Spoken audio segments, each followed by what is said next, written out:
오늘 본문 1절을 보면 그는 허물과 죄로 죽었던 너희를 살리셨도다라고 말합니다. 여러분 누가 살리셨다고요? 예수 그리스도께서. 누구를 살리셨다고요? 죽었던 우리를. 그냥 우리가 아니라 죽었던 우리를 살리셨다는 것이죠. 또한 어떻게 살리셨다고 했어요? 어떻게 살리셨다고 했어? 허물과 죄로 죽었던, 어떻게 죽었던 너희들인데 어떻게 죽었는가? 허물과 죄로 죽었던 우리를 살리셨다는 거죠. 우리를 어디에서 살리셨다고 그랬어요? 허물과 죄로 죽은 가운데서 우리를 살리셨다는 거죠. 여러분 주께서 우리를 어디에서 살리셨습니까? 허물과 죄로 죽은 가운데. 그 허물과 죄로 죽게 한 것은 그렇다면 무엇일까요? 무엇가 우리를 허물과 죄로 죽게 만들었냐는 거죠. 여러분 어떻게 생각하면 간단하지만 우리가 심도 있게 우리 삶을 살펴봐야 할 그런 문제라고 보여집니다. 2절을 보면요. 그때 너희는 그 가운데서 행하여 이 세상 풍조를 따르고, 첫 번째는 세상 풍조를 따르는 것이라는 것입니다. 세상 풍조를 따르다 보니까 허물과 죄가 우리에게 왔다는 것이죠. 여러분 이 세상 풍조는 과연 무엇을 세상 풍조라고 우리는 말할 수 있을까요? 골로새서 2장 8절은 누가 철학과 헛된 속임수로 너희를 사로잡을까 주의하라고 말해주고 있습니다. 철학과 헛된 속임수라는 것입니다. 세상 걸로 하면 사람의 전통인 거죠. 여러분 세상이 과거 고대시대부터 지금까지 그러한 철학들이 쌓여서 인간 중심으로 모든 게 지금까지 온 것이죠. 또한 이 세상 사는 그러한 방법들이 과거의 고대에서부터 지금까지 우리 사람을 헛되게 속임수로 속이는 그러한 것들이 많이 있었다는 것입니다. 또한 에베소 4장 14절을 보면 사람이 속임수와 간사한 유혹에 빠져 온갖 교훈의 풍조에 밀려 요동치 않게 하라고 말해주고 있습니다. 이 세상 풍조라는 것은 온갖 교훈의 풍조를 말해주고 있습니다. 이 세상에는 우리에게 교훈을 주는 것들이 너무 많이 있다는 것이죠. 그런데 그게 바르냐, 바르지 않느냐. 그런데 그게 사람의 속임수, 간사한 유혹에 빠진 그러한 교훈들이 많이 있다는 것입니다. 그래서 이 세상 풍조라는 것은 온갖 교훈의 풍조 속에 들어있다는 것이죠. 요한일서 2장 16절을 보면 육신의 정욕과 안목의 정욕과 이생의 자랑을 말해주고 있어요. 이게 바로 세상에서 온 것이라고 말해주고 있습니다. 이 세상의 풍조라는 것은 항상 육신의 정욕, 우리 인간의 육체의 정욕인 것이죠. 또 안목의 정욕, 우리가 보면 볼수록 여러분이 보면 견물생심이라고 여러분 우리가 쇼핑몰에 가서 보면 사게 되잖아요. 이러한 것처럼 우리의 본 것들이 우리를 유혹하는 거죠. 미혹하는 거죠. 우리가 허물이 있게 만드는 거죠. 우리가 죄에 빠지는 것, 그러한 일을 만드는 거죠. 또한 인생의 자랑이라고 항상 우리 인생에 있어서 늘 자랑을 하게 됩니다. 내가 살아가는 데 있어서 자식 자랑도 하게 되고요. 또한 손자, 손녀 자랑도 하게 되고, 나이 든 사람들은 늘 손자, 손녀 자랑하느라고 정신이 없더라고. 손자, 손녀 보니라고 성교 오는 것도 지장이 너무 많더라고. 여러분 어떻게 보면 이게 우리 인간의 너무나도 기본적이고 또 인간의 삶에 중요한 거라고 보여집니다. 그런데 이러한 것들이 아닌 자랑이 많이 있는 거죠. 항상 내 수준은 이 정도인데 그 이상의 것을 나를 드러내기를 원하는 이러한 것들은 겸손이 아니라 교만이 되기 때문에 하나님은 늘 싫어하시죠. 그래서 우리는 늘 이러한 이생의 자랑의 것들, 이러한 것들, 이런 게 이 세상에 이 풍조라는 것입니다. 고린도전서 5장 10절을 보면 이 세상에 음행하는 자들이나 탐하는 자들이나 성욕 빼앗는 자들이나 우상 숭배하는 자들은 도무지 사귀지 말라고 말해주고 있습니다. 여러분 이 세상 늘 하나님을 저버리는 은행이 너무나 많이 있습니다. 하나님과 관계되지 않는 그런 행위를 하는 것들이 너무 많이 있는 것이죠. 또 탐하는 것들, 늘 불필요하게 우리의 삶의 이상의 것을 늘 탐하는 이러한 문화. 여러분 이게 이 세상의 문화고 이 세상의 풍조라는 것입니다. 또한 늘 이 세상의 이러한 문화 속에 우리가 살아가는데 속에는 뭐 페인팅이라고 얘기하잖아요. 우리가 축구를 하면 페인팅 속에서 제끼고 가는 거죠. 이러한 것처럼 이 세상의 문화는 늘 광고의 문화입니다. 그래서 늘 속이는 것이죠. 슬쩍 속여서 자기 물건을 팔기 위해서 이런 페인팅이 있는 거죠. 이러한 게 세상의 문화라는 거야. 그런데 결정적으로 중요한 것은 우상 숭배라는 것입니다. 하나님이 계시는데 하나님 위의 것을 숭배하게 만드는, 여러분 이게 탐욕이라고 말해주고 있지만 실제 그러한 우상들이 여러분 여러 나라 어디를 가나 많이 있습니다. 그런데 그걸 우상이라고 말하지 말라. 같은 종교인데 왜 그렇게 말하느냐. 그래서 이 종교다원주의라는 게 나오기 시작하는 거지 않습니까? 여러분 이 성경 분명하게 우상이라고 말해주고 있습니다. 우상 숭배라는 것을 지적해주고 있습니다. 여러분 그러하기 때문에 우리는 이 세상의 풍조에 빠져서는 안 됩니다. 여러분 어느 나라 가나 그들의 삶에 있어서 그들이 하는 행동의 그 배경에는 종교가 들어있습니다. 우상이 들어있어요. 근데 우리는 모르는 것이죠. 여러분 예를 들어 봅시다.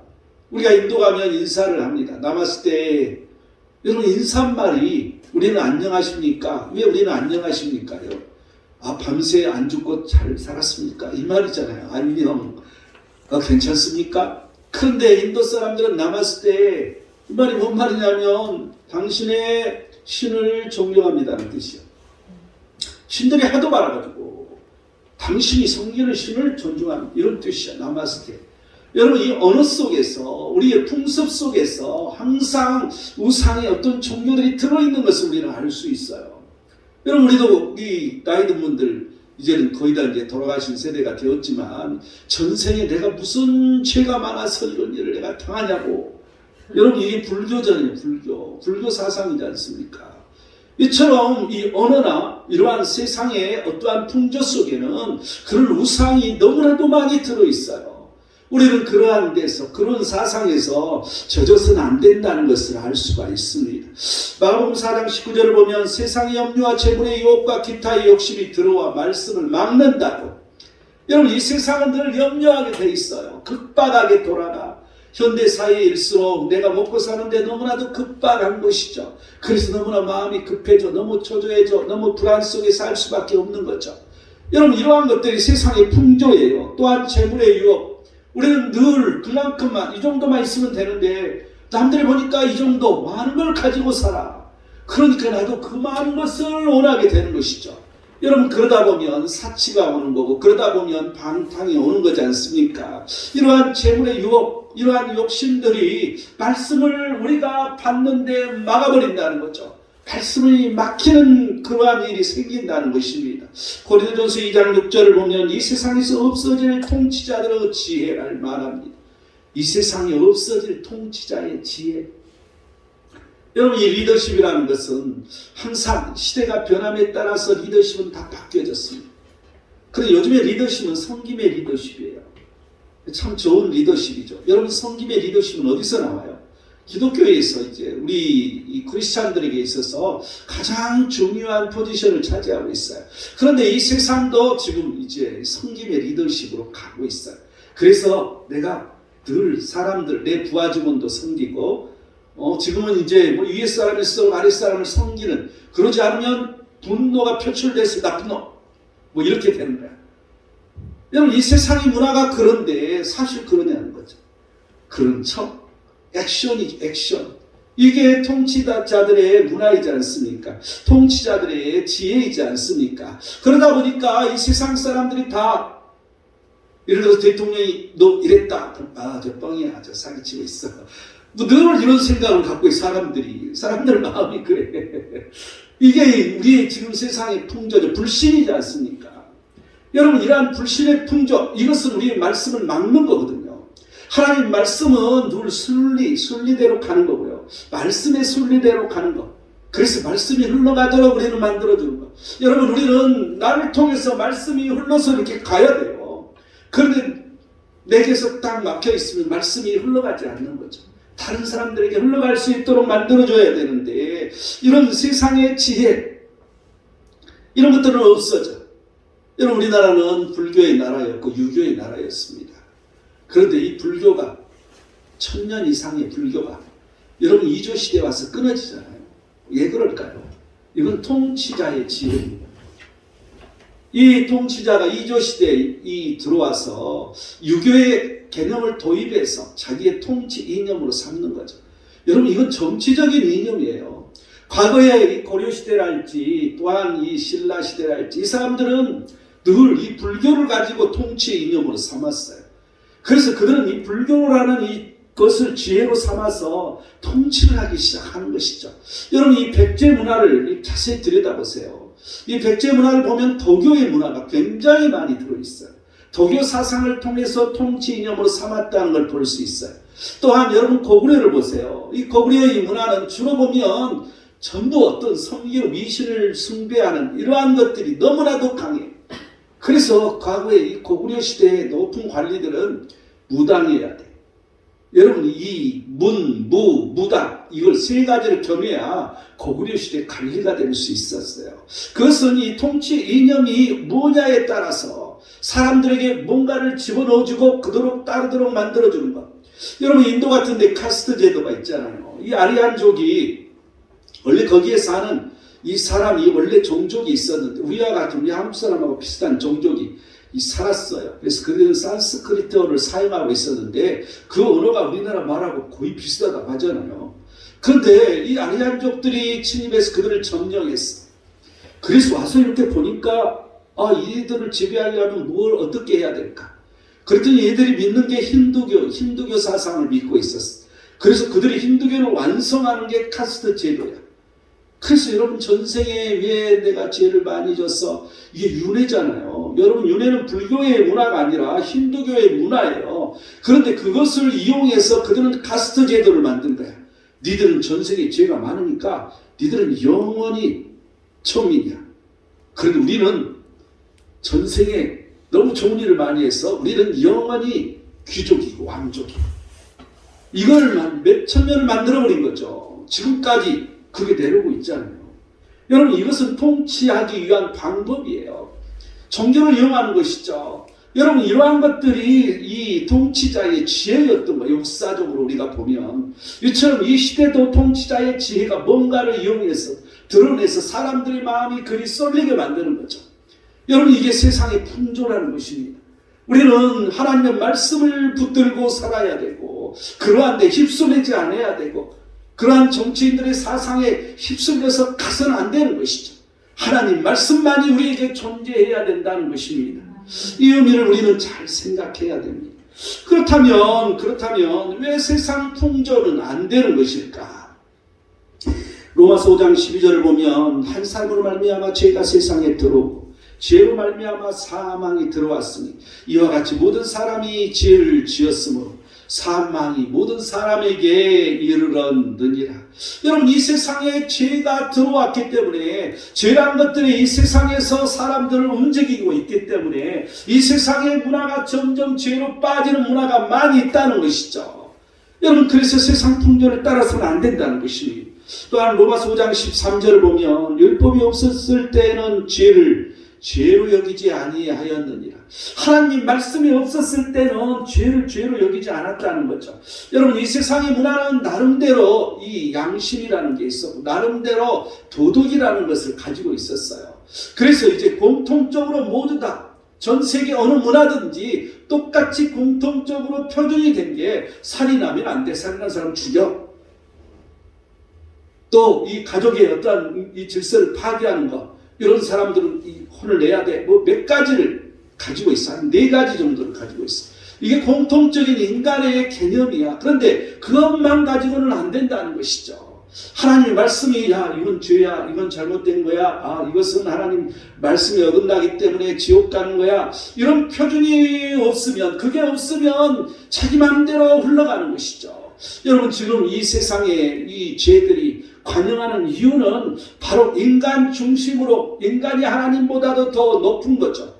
하나님은 존재하지 않는 것이죠. 그러다 보니까 인간이 최고인 것이고 인간을 중심으로 모든 것들이 만들어지다 보니까 과거에는 인간이라는 어떠한 표준 선이 있었어. 그 선을 넘으면 방종이라고 말을 했습니다. 그런데 지금 이 선이라는 게 없어져 버렸어. 그래서 이런 방종이란 말도 사용하지 않고 인간의 여건을 위해서는 뭐든지 통제할 수가 없는 거죠. 이 법을 자꾸 만들어내고 있는 거죠. 여러분, 이 법이 아니라고 말하는 것은 하나님의 말씀이라는 것입니다.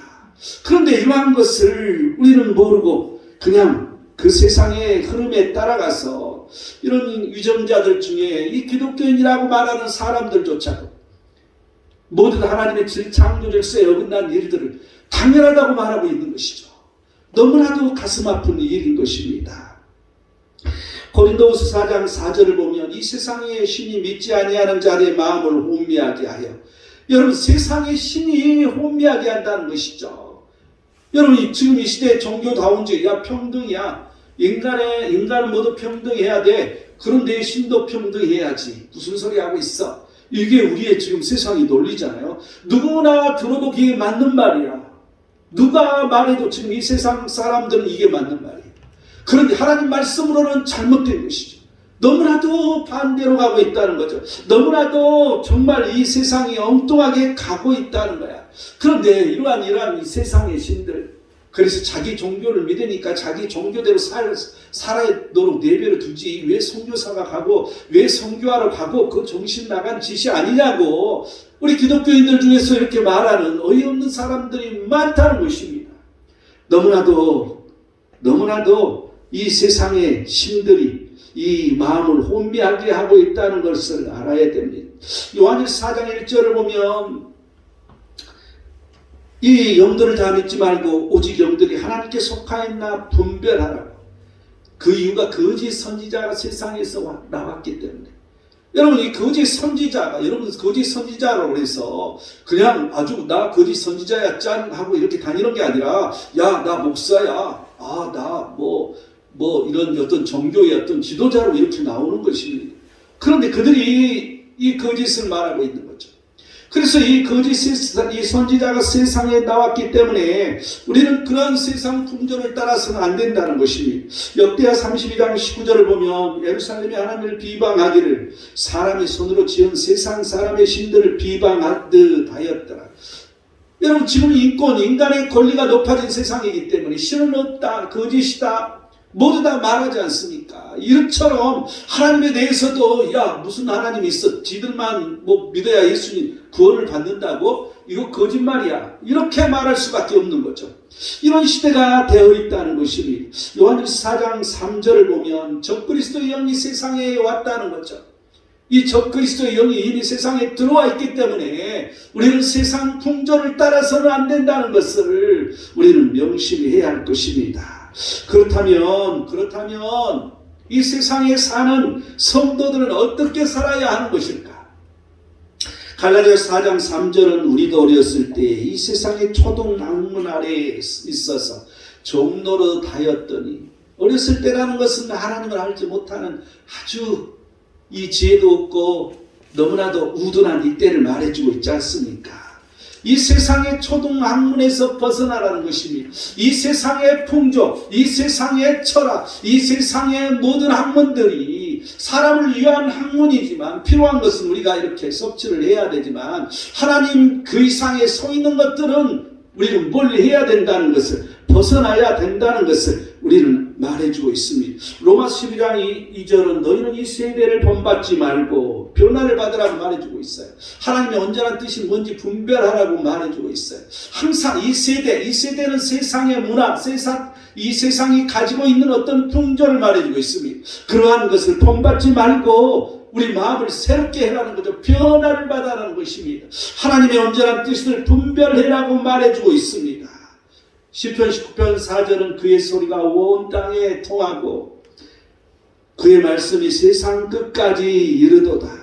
여러분, 하나님의 말씀이 온 땅에 통한다는 거죠. 세상 끝까지 이룬다고 말해주고 있습니다. 그런데 그 세상 끝까지 하나님 말씀을 이루게 하는 사람이 누구여야 돼요? 우리여야 되는 거예요. 크리스찬이어야 돼요. 여러분, 하나님을 믿는 모든 자들이어야 되는 것입니다. 그래서 하나님을 믿는 모든 자들이 선교를 하는 거예요. 해야 되는 거예요. 우리는 이 말씀을 기억해야 합니다.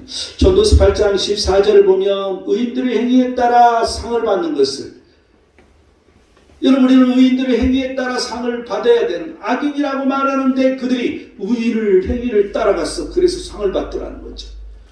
여러분, 이처럼 우리가 의인들의 행위를 따라서 상을 받아야 된다는 것입니다. 또한 디도서 2장 12절을 보면 이 세상 정욕을 다 버리고 세상의 정욕을 버리라는 것이, 신중함과 의로움과 경건함으로 이 세상을 살아라. 항상 우리는 신중하게 뭔가를 봐야 돼. 그냥 섣불리 행동하면 안 되는 거죠. 항상 하나님의 의로움이 우리에게 있어야 돼. 항상 우리에게는 경건함이 있어야 된다는 거죠. 경건함은 구별이라고 그랬지 않습니까? 이 세상 사람과 구별됨이 있게 살아야 된다는 것을 말해주고 있습니다. 또한 요한일서 2장 15절은 세상에 있는 것들을 사랑하지 말라고, 누구든지 세상을 사랑하면 아버지의 사랑이 그 안에 있지 않는다고 말해주고 있습니다. 여러분, 하나님보다도 세상을 더 사랑하고 내가 있다면 그 하나님의 사랑이 사랑이 임하지 않으면 어떻게 되는 거예요? 너무나도 비참한 것이죠. 우리는 하나님의 사랑 속에 살아야 되기 때문에 야고보 4장 4절은 세상과 보시되고자 하는 자는 스스로 하나님과 원수가 되는 것이라고 말해주고 있어요. 그렇기 때문에 우리는 세상과 보시되지 말라는 것입니다. 여러분, 무엇이든지 적당한 선에서 다 해야 돼요. 여러분, 취미생활도 너무나도 깊이 빠지면 하나님보다도 그게 더 중요한 것이 될 수가 있어요. 여러분, 내가 신학교를 처음 가려고 할 때, 신대원에 입학하기 전에 내가 제일 먼저 청산했던 게요, 야, 과연 내 마음속에 우상은 없는 것일까? 그래서 생각해 보는 거야. 그런데 우상이 있는 게 없는 것 같아. 그런데 내가 직장생활 하면서 늘 이렇게 그때 우리 직장 오너이신 분이 수석을 좋아하셨어. 수석이 뭔지 아세요? 돌. 그럼 맨 틈만 나면 돌 주스러 가는 거야. 그래서 나는 주일날 예배를 드려야 되기 때문에 나는 토요일날 가면 그냥 온다고. 그리고 나는 왔는데 하여튼 토요일날 가서 돌 주스러 가는 거야. 그래서 남한강 일대를 다 다니면서 돌을 주워서 그걸 이렇게 이 나무로 깎아서 만들어서 멋있게 이렇게 집에다 갖다 놓은 거죠. 그런데 그게 우상이 된 것 같아.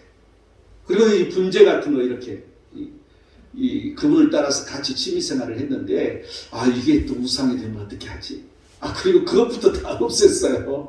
근데 사실 지금 생각해보면 거기까지 필요 없었던 것 같아요. 어느 선까지만 우리의 마음을 넓히는 그런 도구가 되는 거기 때문에, 그것도 하나님이 주시는 거기 때문에. 근데 그 이상을 넘어가면 우상이 되는 거죠. 우리는 뭐든지 항상 그 이상을 넘어가지 않도록 우리는 하나님을 바라보고 살아야 할 것입니다. 주께서 우리를 어디에서 살리셨는가? 허물과 죄로 죽은 가운데 살리셨는데 허물과 죄로 죽게 한 것은 무엇이었던가? 2절을 볼까요? 우리 2절 중반절 말씀을 보면 공중의 권세 잡은 자를 따랐으니 곧 지금 불순종의 아들들 가운데 역사하는 영이라고 말해주고 있어요. 공중의 권세 잡은 자, 공중의 권세 잡은 자의 영, 우리는 이렇게 말할 수 있겠죠. 이 공중의 권세 잡은 자를 따르는 것은 불순종의 아들들 가운데 역사하는 영을 따르는 거라는 거죠. 이 말은 뭐예요? 늘 순종하지 않고 엉덩이 불라서 반대로 가는 사람을 말해주고 있잖아요. 하나님 말씀과는 늘 반대되게끔 하는 그런 영이 있다는 거죠. 그런데 그걸 따라가면 그런 일이 생긴다는 거야. 이 공중의 권세 잡는 자의 정체는 무엇일까? 여러분, 우리는 다 알고 있지만 성경으로 정확히 들여다봐야 돼요. 마태복음 13장 38, 39절을 보면 이 밭은 세상인데 거기에 좋은 씨가 뿌려졌는데 그 중에 가라지가 뿌려졌다고 말해요. 그런데 가라지는 악한 자의 아들들이라고 말하는데 이 가라지를 뿌린 원수가 마귀라고 말해주고 있어요. 여러분, 마귀가 이 정체는 마귀잖아요. 가라지가 되도록 만드는 정체가 마귀라는 걸 알 수 있어요. 또한 계시록 20장 2절은 영을 잡으니 곧 뱀이요 마귀요 사탄이라 잡아서 1000년 동안 결박한다고. 여러분, 이 뒤에 정체는 영이라고 또한 뱀이라고 말해주고 있어요. 또한 요한계시록 12장 9절은 큰 영이 쫓기니 뱀 곧 마귀라고도 하고 사탄이라고도 하며 온 천하를 꿰는 자라 그가 땅으로 내쫓기니 그의 사자들도 그와 함께 내쫓기니라. 온 천하를 꿰는 사탄들과 그의 사자들. 여러분, 사탄은 마귀잖아요. 그러면 그의 사자들은 누구야? 우리는 귀신들이라고, 우리나라 번역은 귀신들이라고 말해주는데 다이몬이라고 하죠. 언어는. 그래서 이러한 귀신들을 말해주고 있어요. 그런데 우리가 생각하는 귀신이 아니에요. 우리는 그냥 사람이 죽으면 귀신이 된다고 생각하는데 그 귀신이 아니라 성경에서 말하는 귀신이어야 된다는 것이죠. 그게 성경에서는 헬라어로 다이몬이라고, 속이는 자라고 이렇게 말해주고 있어요. 그래서 이러한 이 귀신의 정체들이 있다는 것이죠. 우리 뒤에. 또한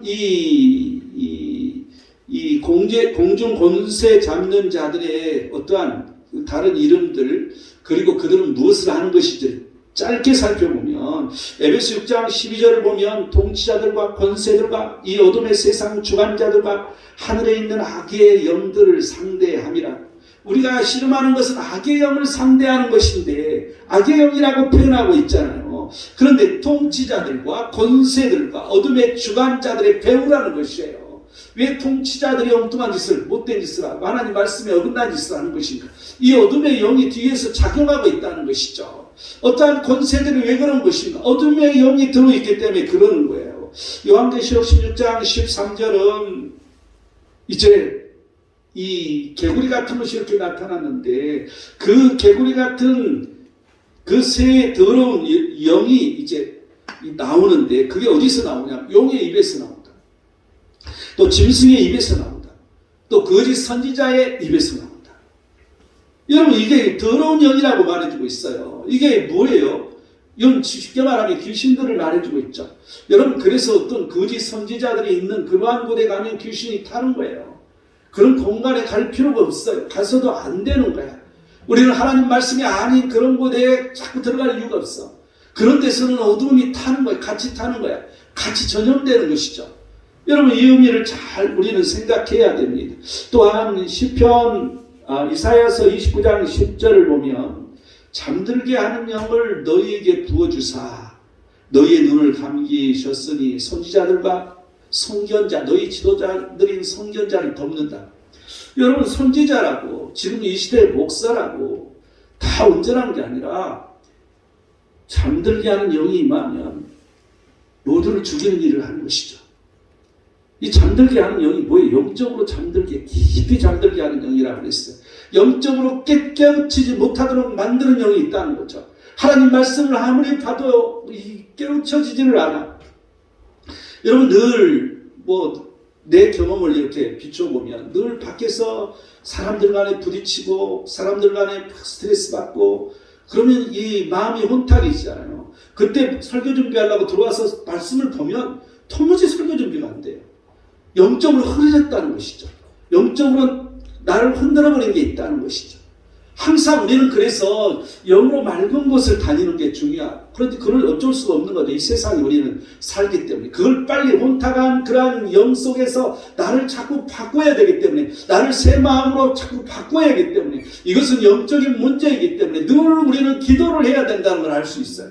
기도를 통해서 그 모든 걸 해결하고, 말씀을, 이 진리의 말씀인 이 성령이 내게 임하여서 말씀을 봐야 해결을 받을 수 있는 것이죠.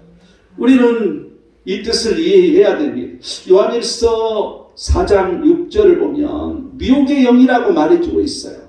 진리의 영이 있고 미혹의 영이 있어. 그 영은 하나님께 속하지 아니하는 자에게 있다는 겁니다. 여러분, 우리가 교회 안에서 있어도 하나님께 속하지 않는 자들의 그런 사람이 있는데, 그런 사람은 어떤 사람들이냐면 주의 종의 말씀을 전혀 듣지 않는 사람, 주의 종이 선포된 말씀을 그냥 전혀 듣지 않아 반대로만 듣고 그냥 흘러버리고, 왜냐하면 내 사상이 강하기 때문에, 왜냐하면 내 안에 들어있는 사고관이 너무 강하게 들어있기 때문에, 왜냐하면 그 뒤에 배우가 어둠의 영이 조종하고 있는데 자신이 모르고 있기 때문에, 이것을 모르기 때문에 그런 일이 있다는 것이죠. 여러분, 이게 미혹의 영이라는 것입니다. 또한 공중의 권세 잡는 자를 통해서 일어나는 일들, 어떤 일이 일어나는 것인가? 이사야서 9장 16절을 보면 인도자가 미혹해 하여 멸망을 당하게 한다는 거죠. 여러분, 인도하는 사람이 오히려 미혹해서 멸망을 당하게, 너무나도 좁은 게 없는 일이잖아요. 백성을 인도하는 자들이 그런다고 말하는 거니까. 요한계시록 13장 8절은 구원받지 못하게 하고 짐승에게 경배하도록 만든다는 것이죠. 또한 이사야서 44장 20절을 보면 우상의 제물을 먹고 허탈한 마음에 미혹되게 한다는 거죠. 여러분 우상의 제물을 먹는다는 거, 여러분 뭐 그런 우상의 절하고 뭐 제사한 음식을 먹는다는 의미, 그러한 의미도 들어있겠지만 이 의미는 그 우상의 제물, 그 우상 속에 나오는 그 모든 영적인 것, 이러한 것에 혼탁된 걸 말해, 거기에 미혹된 걸 말해주고 있어요. 에레미야서 29장 8절을 보면 선지자들, 점쟁이, 꿈에 미혹되게 하는 이러한 것들. 여러분 이 선지자들도 미혹된다는 것이죠. 거짓 선지자가 아닌데. 또한 여러분 이 점쟁이들, 여러분 이 기독교 안에 점쟁이라고 말하는 그런 사람들도 많이 있잖아요. 또한 늘 꿈을 꾸어 꿈을 통해서 미혹하게 하는 영이 들어있다는 거죠. 여러분 꿈을 꾼다고 해서 모두 맞는 게 아니라는 것이 잘 구별해야 돼.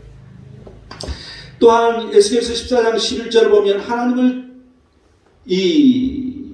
하나님을 떠나는 일들이 생긴다는 것을 우리는 알 수가 있고요. 또 마태복음 24장 24절을 보면 이 거짓 그리스도가 나타나고 거짓 선지자가 표적과 기사를 보여서 택하신 자를 미혹한다.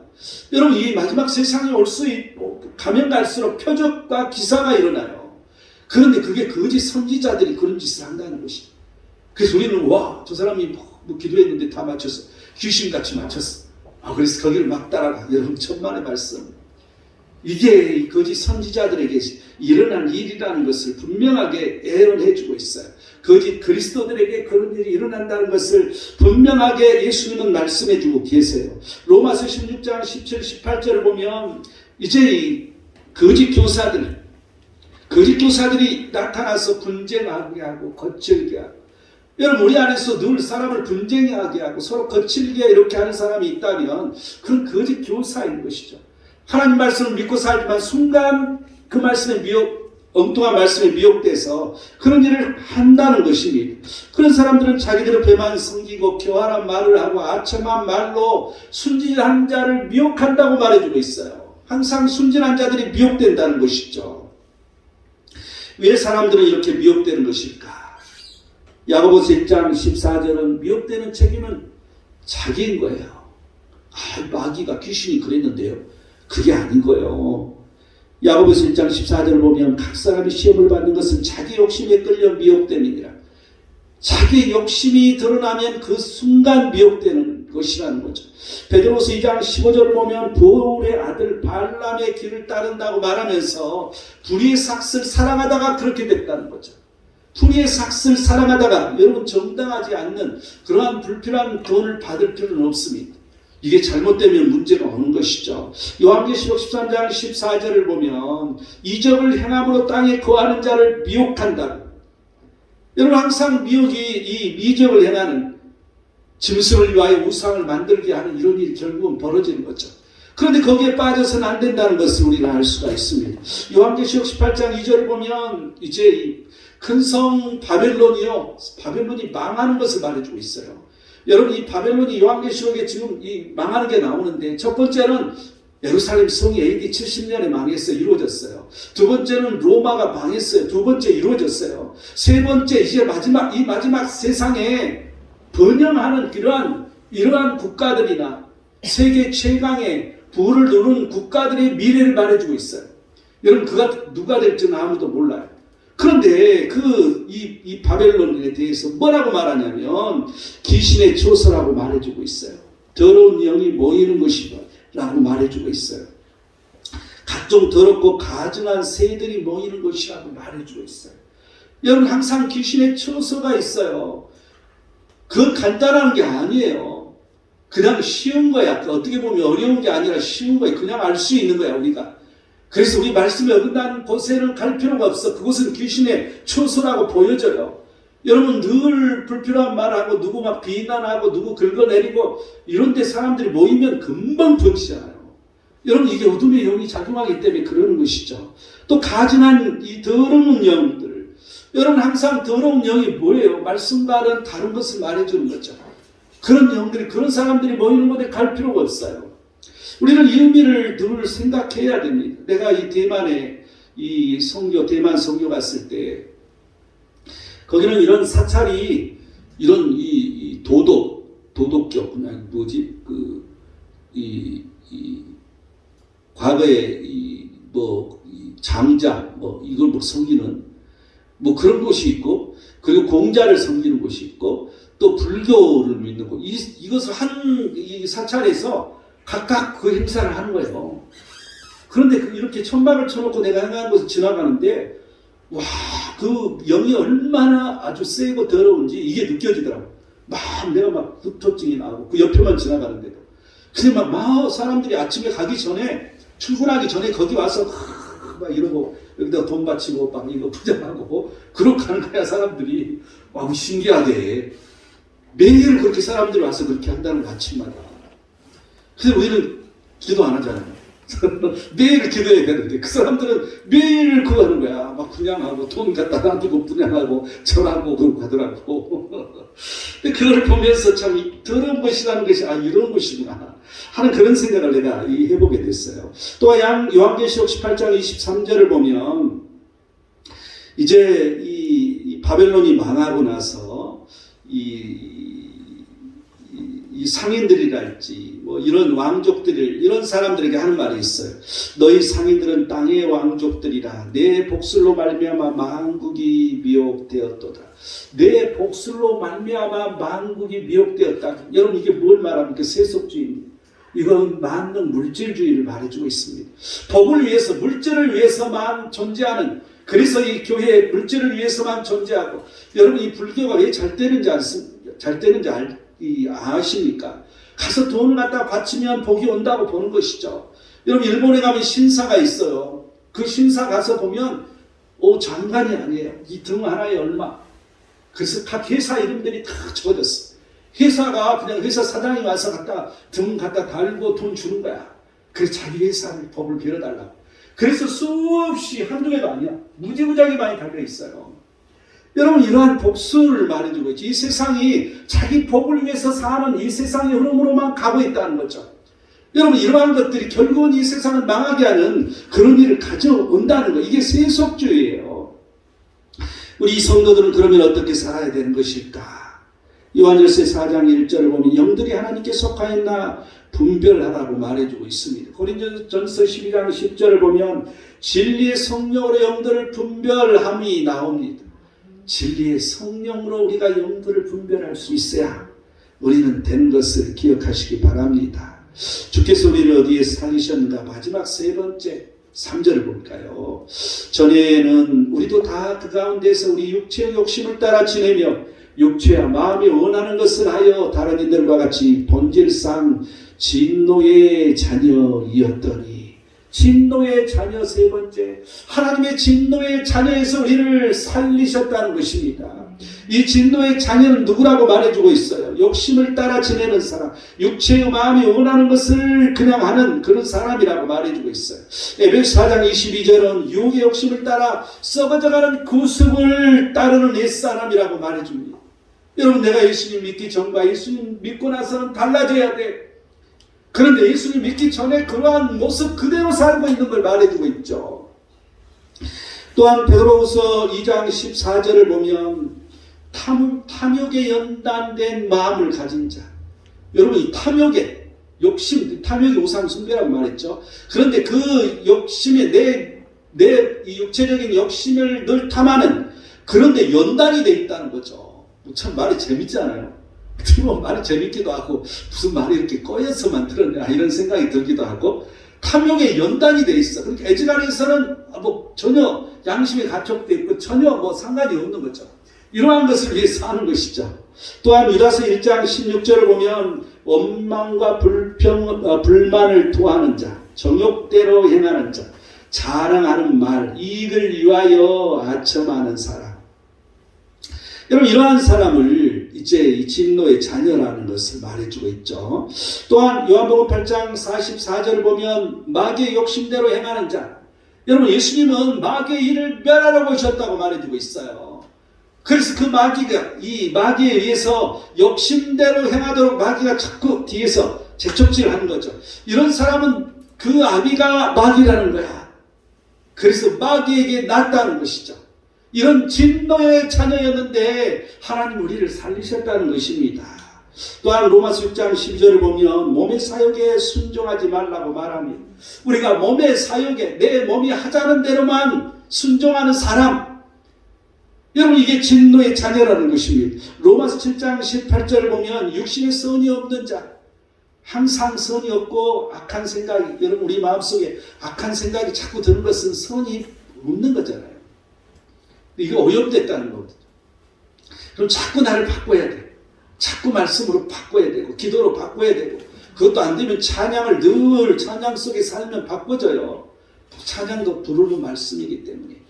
여러분 이러한 것들이 늘 육신의 선이 없는 자를 말해주고 있어요. 또 악한 생각은 마가복음 7장 21, 23절을 보면 이제 하나님 나라를 영으로 받을 수 없는 자를 쭉 사도 바울이 말해주는데, 그에 앞서서 예수님은 그런 악한 생각이라고 말해주고 있어요. 음란, 도둑질, 살인, 간음, 탐욕, 악독, 속임, 또한 음탕, 질투, 비방, 교만, 우매함, 이런 악한 생각이 나와서 더럽게 된 자, 이런 악한 생각을, 여러분 그러니까 이 마귀는 생각이 타는 거예요. 이 귀신들은 우리의 부정적인 생각을 하면 거기에 타서 나를 죄짓도록 만드는 거죠. 또한 에베소 4장 19절을 보면 방탕에 방임하여서 더러운 것을 욕심으로 행하는 자, 그런데 감각이 없는 사람이라는 거죠.